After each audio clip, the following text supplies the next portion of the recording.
Hey there, Interwoven listeners. We are so excited for the upcoming release of our podcast's 4th season, featuring conversations centered on life's essentials and celebrating and supporting women in middle life. While we're finishing its production, we're re-releasing one of our favorite episodes from last summer, a conversation between Interwoven's founders Theresa and Rebecca Jankowski, and Dr. Arianna Sholes-Douglas, an integrative healthcare practitioner and visionary in the field of women's health and a perimenopause and menopause expert. A huge thank you to this season's featured musician, Gina Barrington. Remember to hit subscribe so you can be the first to know about new episodes, and visit our website to join the Interwoven community, receive newsletters and event information, access all of our resources, and connect with us on social. Find us at interwoven.com. That's interwovxn.com.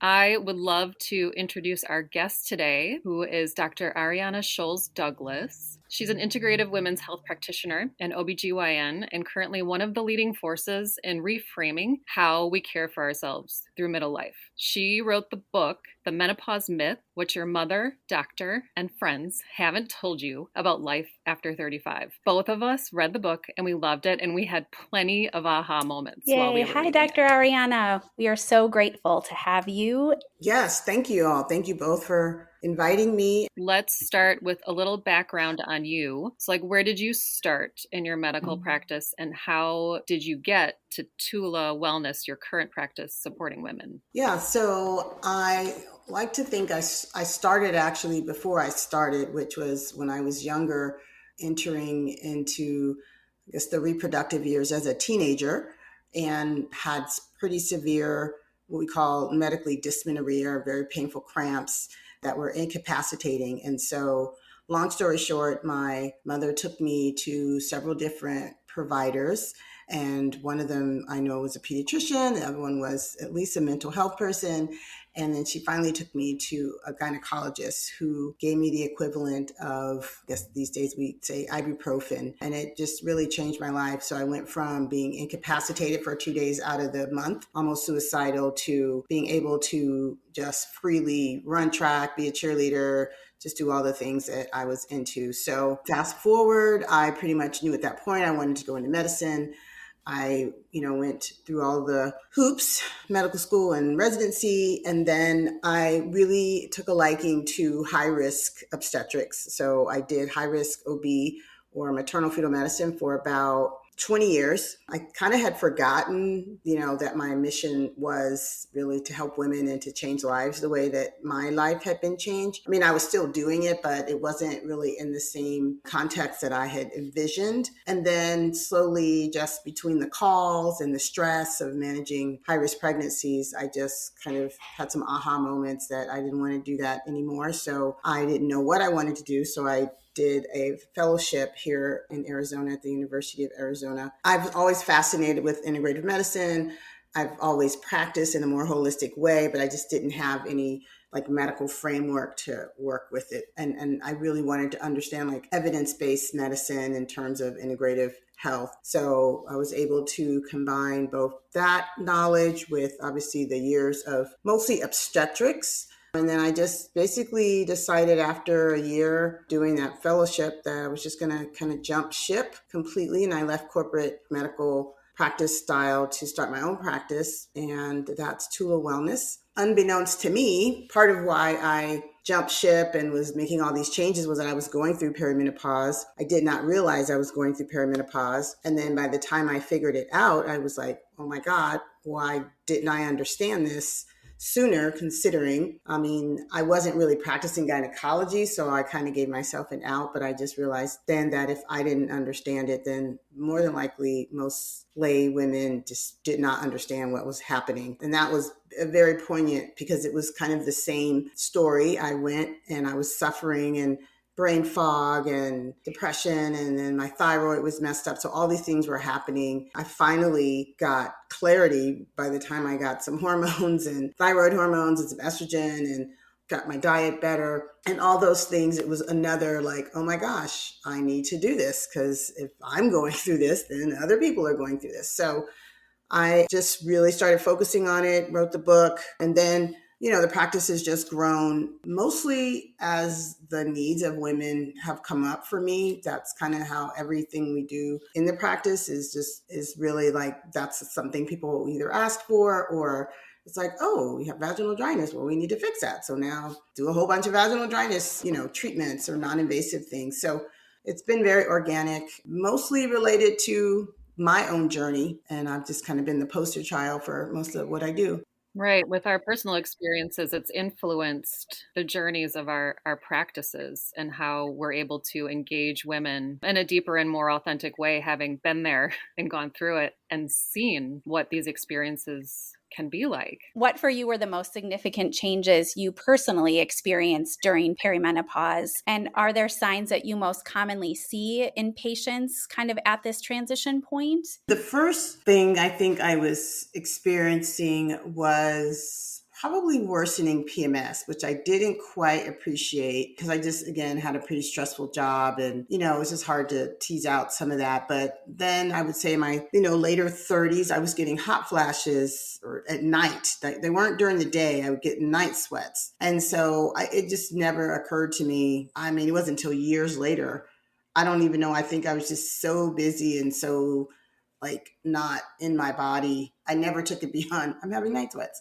Like, well, what does that mean? And why are you having night sweats? Why are you sweating at night? That was definitely the first one because I remember thinking back like, oh my God, I've been having night sweats for years. And I didn't even realize that was because I was in my late 30s. So it never occurred to me it had anything to do with perimenopause. And that's that, whole idea that women think it's something that's going to happen. Oh, when they're just in their 50s or just way down the road. And it's like there is, a natural menopause can occur definitely anytime after 40, but we would say, 45 would probably be on the earlier end.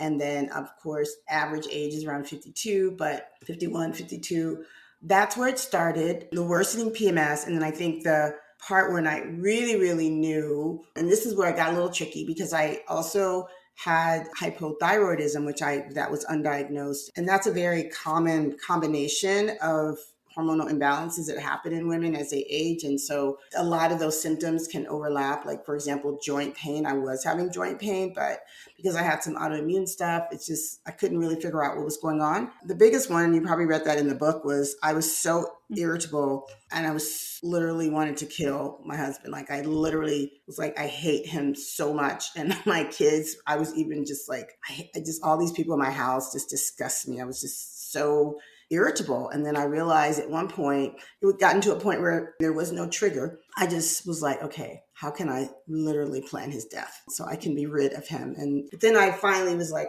oh, but maybe this isn't normal. Maybe there's something wrong with me when he would just irritate me just by his mere presence. So now we're good. I have to always give that, disclaimer. I didn't hurt him or harm him. There were no husbands harmed in any way during this perimenopause, but it got real close. We always talk about how it's hard to kind of flesh out the symptoms of what correlates to what, right? Is it perimenopause? Is it thyroid, right? Mm-hmm. I know Theresa and I both have talked about how our postpartums kind of then led into perimenopause. So, at my daughter's 4 and I would be telling my mom that I thought I was still having postpartum symptoms, which, hypothetically could be part of the equation. It's sort of postpartum depletion into perimenopause, right? But now I sort of am seeing it and recognizing, I think, again, from just doing the work that we're doing and reading your book and being like, oh, yeah, yep, I see that. And it eases a little bit of that guilt too, right? That feeling like, okay, it's not just me and I'm totally overreacting. Right. And I think that's the biggest problem is that if you're ignorant to what's happening and you're just all in your head, then it can be a really wild ride. And so it really does take some grounding and some understanding, and you just don't know what you don't know. And so it's hard because it's just not something that's in the front of your mind as you're going through. It's kind of it's normal. There may be just exacerbations of, things that have always happened, but they're just so much more obvious to us. So it's been a journey. It's still going through it. I still have symptoms and things. And I'm just like, sometimes you just can't explain every single ache and pain and hot flash or going on with your hair or your body and how it just changes. And so that 40 to 50 period, I feel like is really a lot going on there. People just they're just not ready. It's like, oh, okay, here we go. So we love how you say as women approach menopause, you support them as they approach menopause, because I take that in two ways. There are women who are approaching it in perimenopause at 30, and then there are the women who are currently taking it on and approaching it like in the ways that are unique to them. So are you seeing women in their early 30s? No, I mean, I see patients in their early 30s, but I would say the average patient, if they were going to start early, they probably wouldn't start much before 35. Okay. In terms of significant symptoms.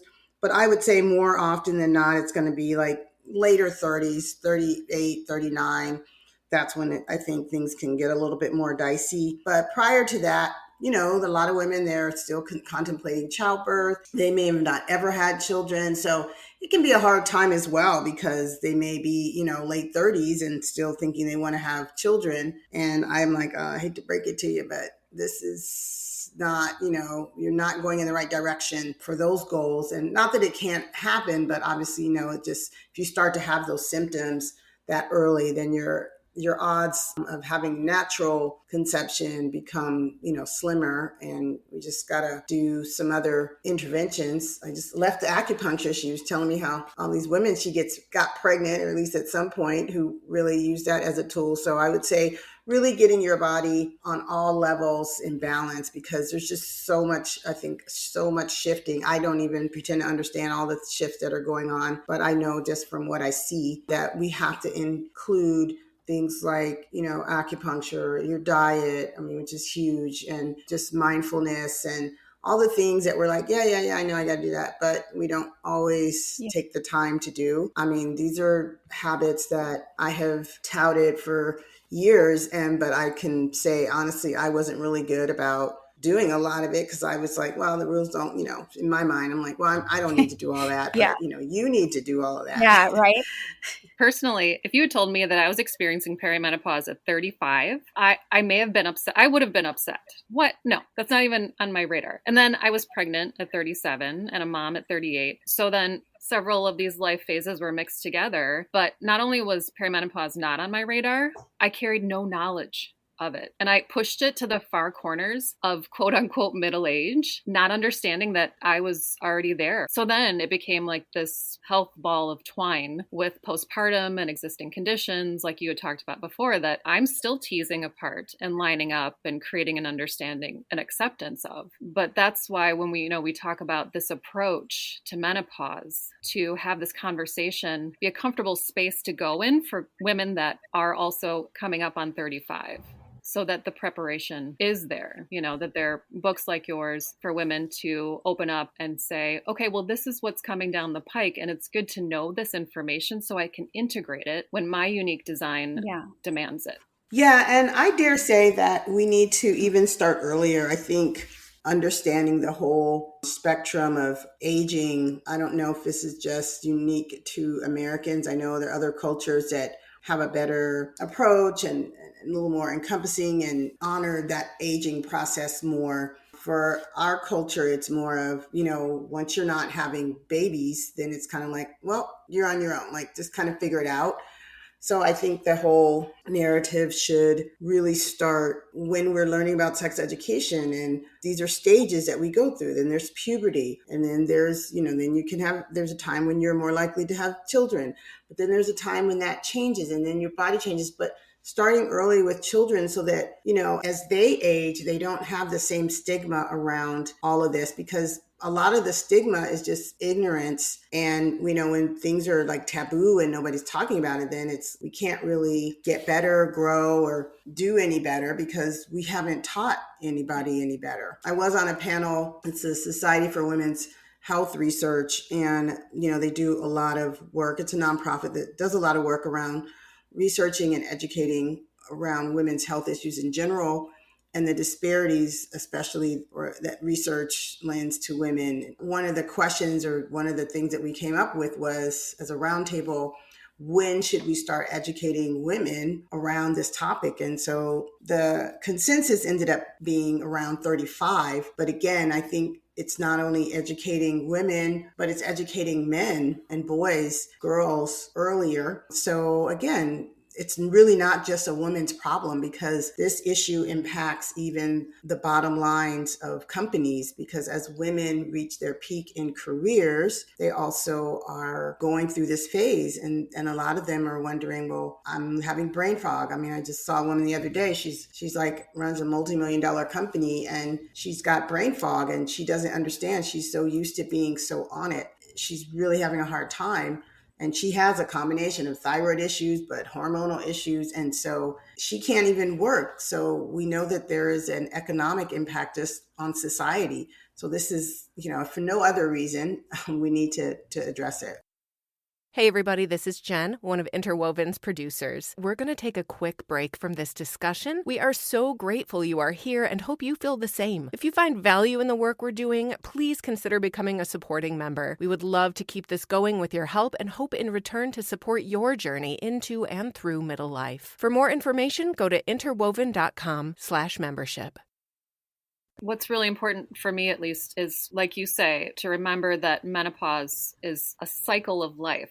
Spoiler alert, we all travel from birth to death. And to see and receive the education that menopause is another cycle of life, just like puberty, to remember that we all experience this, to remove the stigma, that we take the joke out of it and the shame. So are there ways that you coach your women through this? I coach women, I think, on a lot of different levels, because I'll see patients, strictly because they're like, hey, I know my hormone drop, and they want to come in and have that conversation. But I also do a lot of aesthetic treatments, which is a whole nother realm that if you had told me 10 years ago, I would be doing some of the aesthetic treatments that I do, I would have said, absolutely not. I never would do that. But now that I'm doing them, I'm seeing how, and especially as myself, as you're aging, you're like, wait a minute, what's happening here? What's going on there? And so, but there are things that we can do to, again, not to say that it's all about how we look, but when women come in for aesthetic purposes, and they're kind of complaining, then that's another opportunity to coach them that this is natural, it's normal, embrace it. You're beautiful already. These are some of the changes that are going to happen, but these are some of the things you can do to kind of offset some of them so they're not so in your face maybe as soon. Also, just giving women permission to kind of redefine some things for themselves if they want to.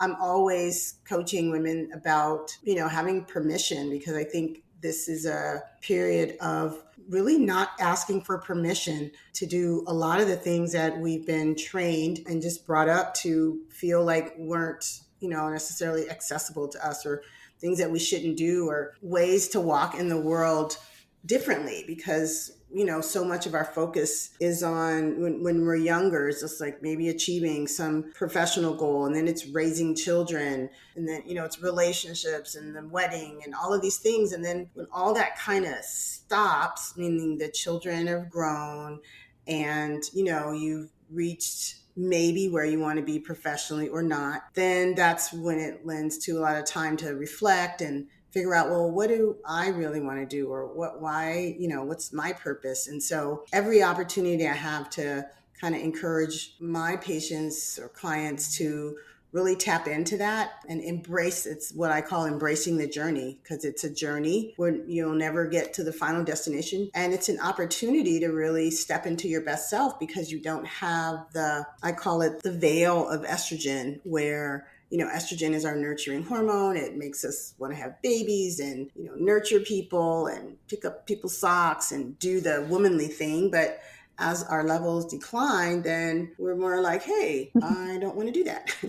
In fact, I don't want to do any of this. And so I really do believe that's why we just see so many changes around this time, because women are just like, they just kind of wake up. So menopause is it's more widely discussed and a more explored topic these days. Like, it's showing up in our social media, in our entertainment, and our personal discussions. So as a leading voice in menopause education, what do you think is prompting that? What makes now the time when women are more vocal and society is more accepting of this? I don't know if society's more accepting just yet, but we definitely are more vocal. And I know there's more conversation around it. I think that money always plays a role in things because there's a whole, what we call fem pharma industry now of, people with all types of devices and creams and potions and pills, and there's just money in it, right? There's money to kind of even help women manage,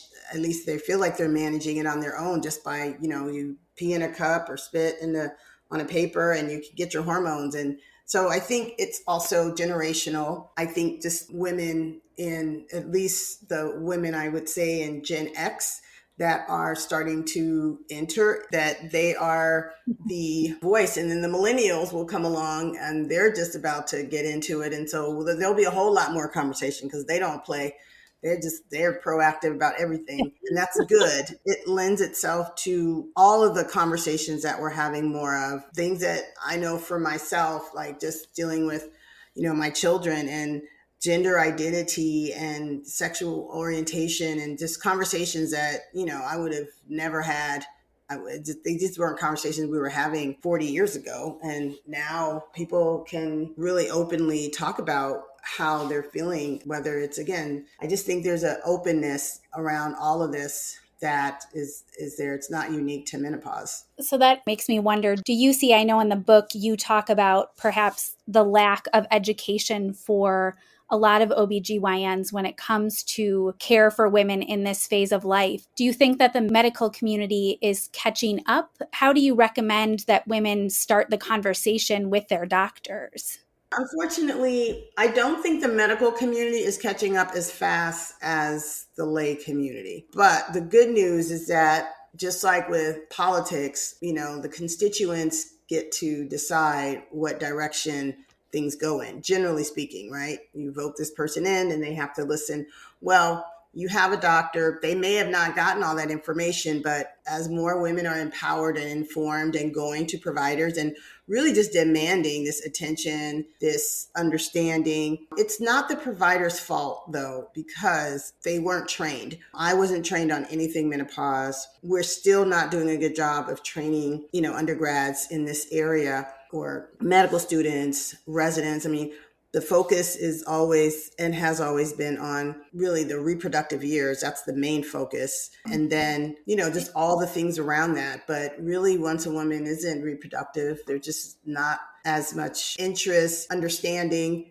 The pendulum is also changing in terms of our acceptance and understanding of hormone replacement because, there was a landmark study in 2002, and before that study, a lot of women were on hormone replacement. Everybody was generally okay. It wasn't a big to-do. But then for many reasons, the study was done. The data was kind of misinterpreted, for lack of a better word. And then everybody just kind of said, okay, estrogen is bad. It's the devil. And then all these women were taken off of their hormone replacement, kind of left to figure out, how to survive, frankly, and get through. And now the pendulum is coming back more and they're like, oh, estrogen isn't terrible. And actually for perimenopausal women, it's actually a good thing. And actually it can help your bones. And now as we're doing more research, and again, there wasn't a lot of research around women and there still isn't, it's still a lot of disparity there, but there's more now. And there's more female researchers. There's more people that have a vested interest in it because we're living longer. We have this vested interest in our quality of life. Think about it. If you're in your mid 40s and you're menopausal, you could easily spend, the better half of your life, second half post-menopausal. So if I make it to 90, which I'm planning to, then I'm going to spend half my life like post-menopausal. So I need to understand this, what aging means to me. We're just a different generation. We're more impacted and empowered to understand these things. So, I really am not, I talk a lot about hormones. I love hormones. I think they can literally, they certainly save the quality of my life. And I've seen them do that for a lot of people, but everybody doesn't need to be on hormones. But I start every patient regardless on, really looking at their gut and what they eat, because at the end of the day, I think that's as much a determinant of some things. But some people in general, they're just less inclined to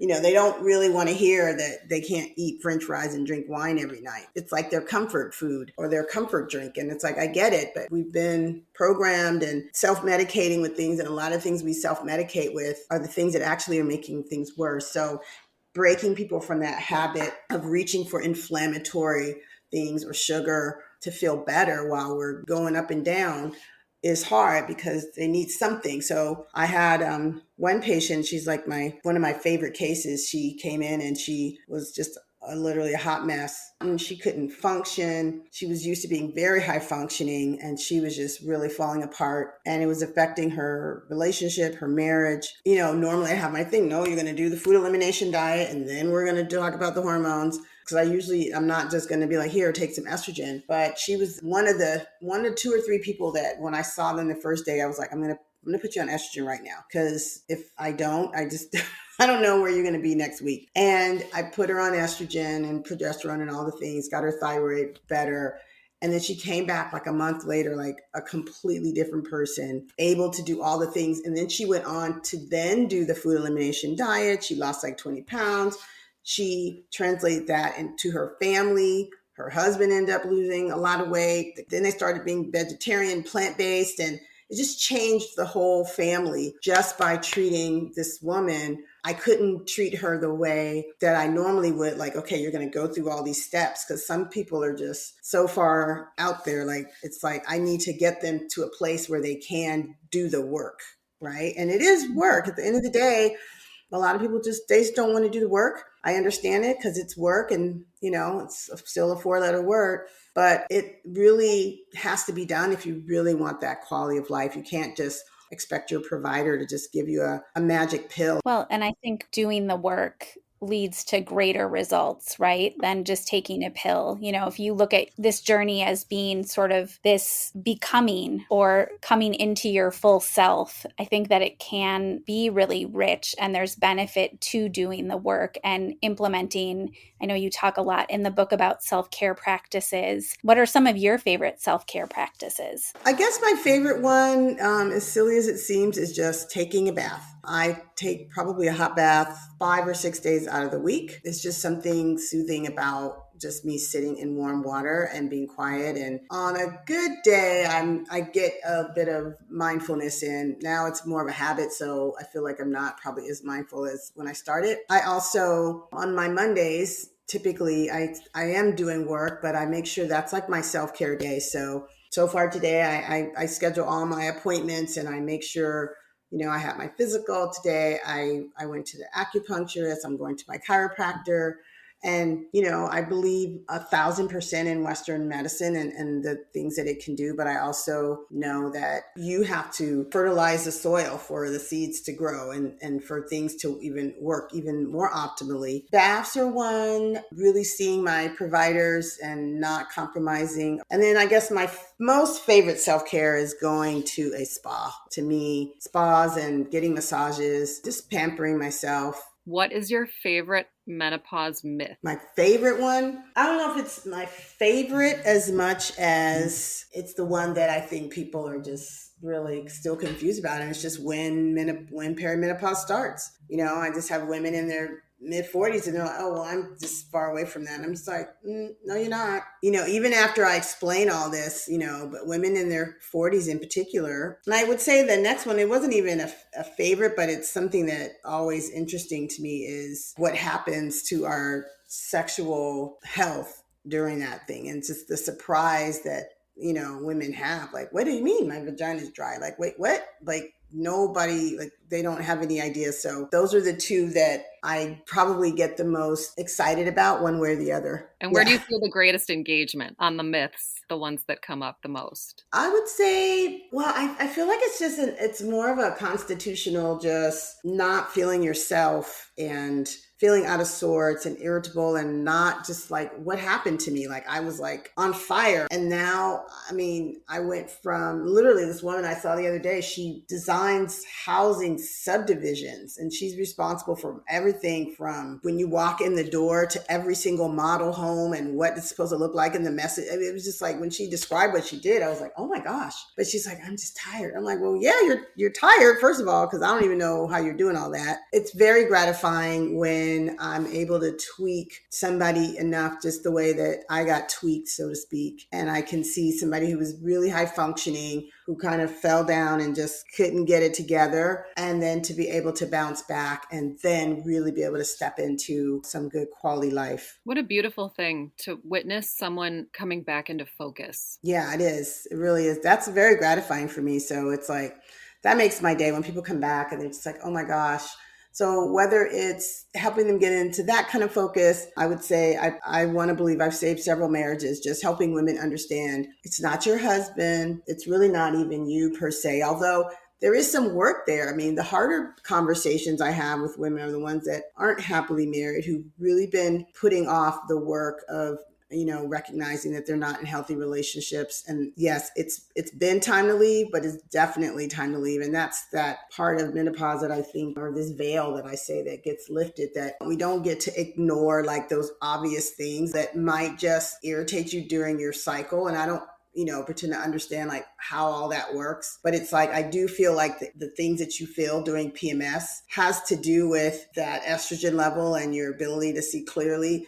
And sometimes you see things a little too clearly. I mean, that's why you might want to kill people. But still, there's just an awareness. But think of like kind of almost being in PMS all the time, like where you're always seeing things more clearly. Then you're like, you can't hide from it. Like, the other 23 days of the month, you have to really face it if you want to live any quality of life. As we bring this to a conclusion, I want to bring it back to you and ask you, as you've moved through middle life, what have you found that would serve you to let go of? And what have you found it would serve you to hold on to? Well, I think just really letting go of who I thought I was. I mean, there's that part of you that is you. And then there's the part of you that, other people have kind of imposed on you that you feel like you have to be. And so I feel like I am very much ready to let go of whatever impositions that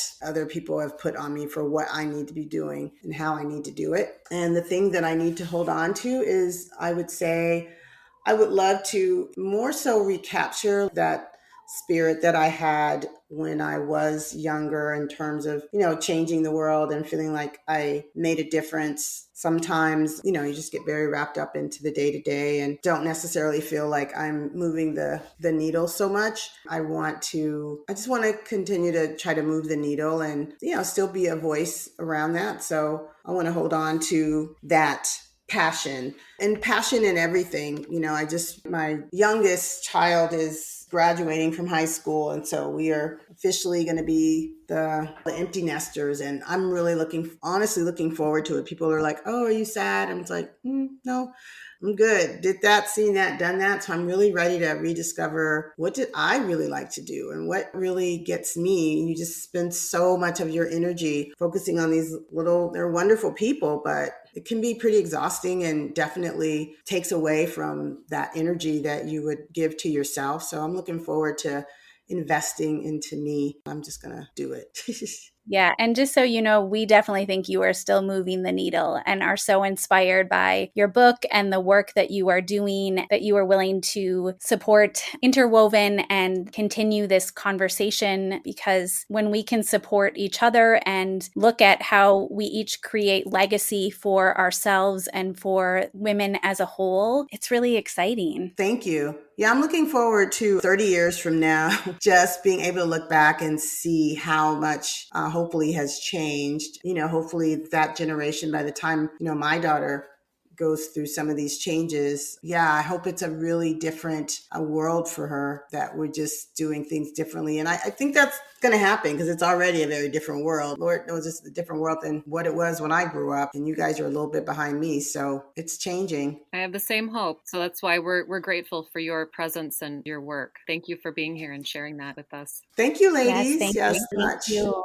Thanks for joining us today. We invite you to give us a star review and to hit subscribe for a new empowering conversation each week. Visit our website where you'll find our newsletter, event dates, and other amazing resources. Visit interwoven.com, that's interwovxn.com to sign up today. This show's copyright is summer of 2023. Our Interwoven producers are Theresa Kopak, Rebecca Jankowski, and Jen Gilmore. All original music was created and performed by Gina Barrington.